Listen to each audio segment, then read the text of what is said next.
une telle quantité de poissons, mais ils sont tellement petits.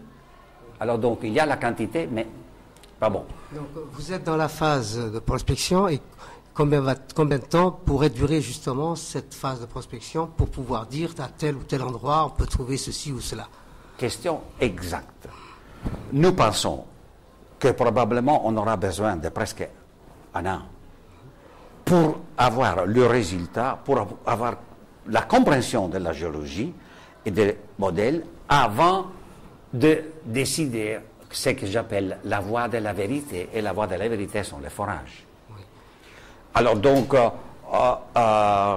j'espère, si tout va bien, qu'entre un an, nous aurons des aspects suffisamment intéressants pour promouvoir une campagne de forage, c'est-à-dire en année. Donc on aura besoin de 4, 5, 6 mois de forage, parce que ça ne sera pas dans le même endroit. Oui. On doit changer.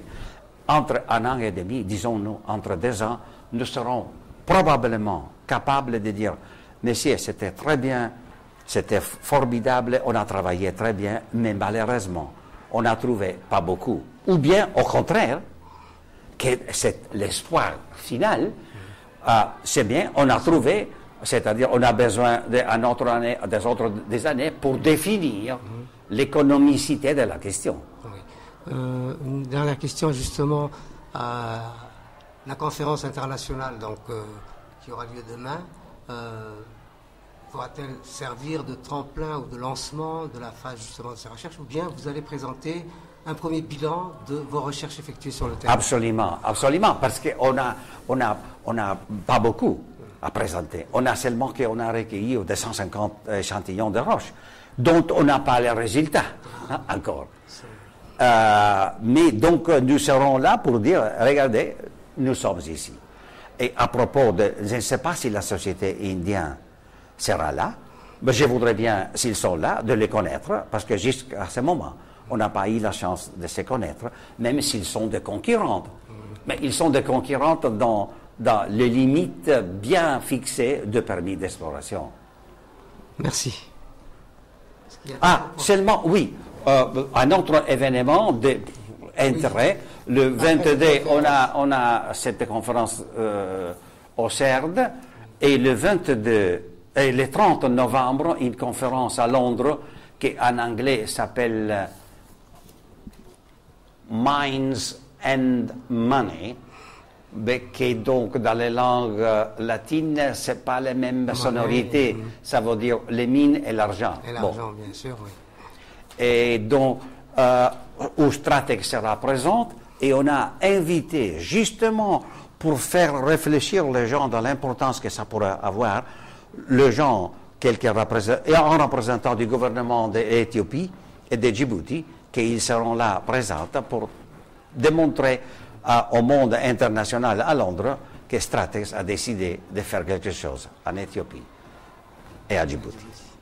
Merci. À vous.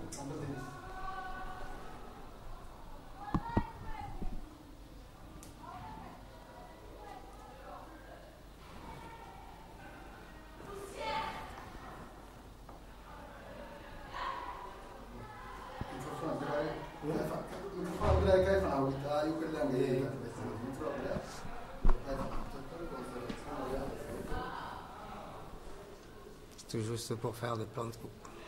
Pardon? C'est tout juste pour faire des plans de coupe complémentaires pour le sujet.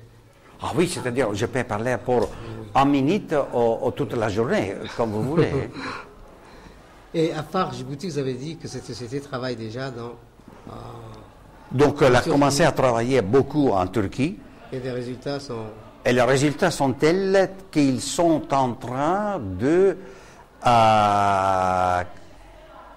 je ne sais pas s'ils ont déjà commencé le travail pour ouvrir une mine en Turquie. Avec, la chose est très intéressante, avec des partenaires industriels turcs. Dans ces recherches, on peut appliquer aussi des recherches pétrolières, du gisement de pétrole. Donc, je ne voudrais pas vous... comment dirais-je, désolé, donc je suis désolé de vous informer que la chance d'avoir de pétrole ici dans le territoire de Djibouti est vraiment minuscule parce que justement c'est le magma qui est toujours là. Alors donc on a, si le pétrole il n'a pas le temps et donc les conditions pour se former. Parce que le choix de Djibouti, c'est bien.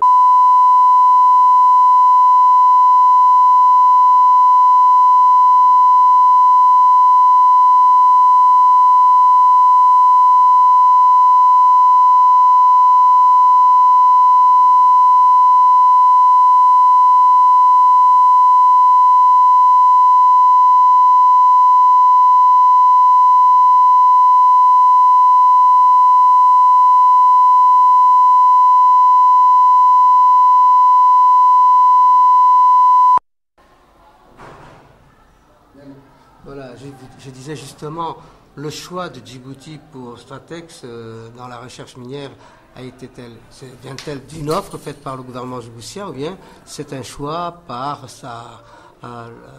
le choix, l'attrait du sol djiboutien plutôt.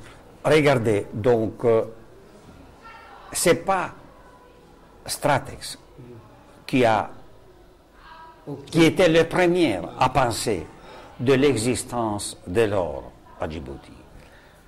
Je dirais que, je ne sais pas les dates exactement, mais disons-nous en 15 ans, il y a 15 ans, c'était quelqu'un du service géologique américain qui est venu ici et il a dit, bon, mon Dieu, ça pourrait être un type de territoire avec toute cette fracture, avec ce type de roches blancs, qui pourra avoir de l'or. Il a pris des échantillons, je crois que c'était dans la zone de Garabais, au nord de Dikil. Donc, après ça, il y avait des Américains, et des Australiens aussi, qui ont fondé une société qui s'appelait Green River, et qu'ils ont fait des travaux selon les indications de ce bonhomme des services géologiques américains. Ils ont fait quelque chose, mais je ne sais pas ce qui s'est passé. Ils ont abandonné. Et bon, le temps a commencé à passer. On est arrivé à 2003, 2004. Et donc, les données de travail de ce monsieur ont été laissées au gouvernement. Ça a intéressé le groupe indien qui était ici pour des autres choses, je pense. Et ça, c'est l'histoire. Pour ce qui est Stratex est concerné, donc la minéralisation d'or à Tendako, c'est vraiment eux qu'ils ont trouvé ça. Et alors donc, c'était en tenant compte de ce qu'ils ont fait à Tendako et en tenant compte de l'histoire déjà d'une dizaine d'années qu'il était établi à Djibouti, le pas a été automatique. Pourquoi pas? Pourquoi on va aussi, nous, à Djibouti, on prend le permis où nous pensons qu'il pourrait avoir quelque chose, on ne peut pas prendre les permis qui ont été déjà pris pour la société indienne, et maintenant, nous sommes dans ce moment-là. Mais l'histoire est comme ça. L'or a été, je crois, si un jour on va écrire un livre d'histoire, le premier qui a pensé physiquement et qui a publié quelque chose sur l'or de Djibouti, c'est un monsieur, que je ne me rappelle pas le nom, du service géologique américain. Merci.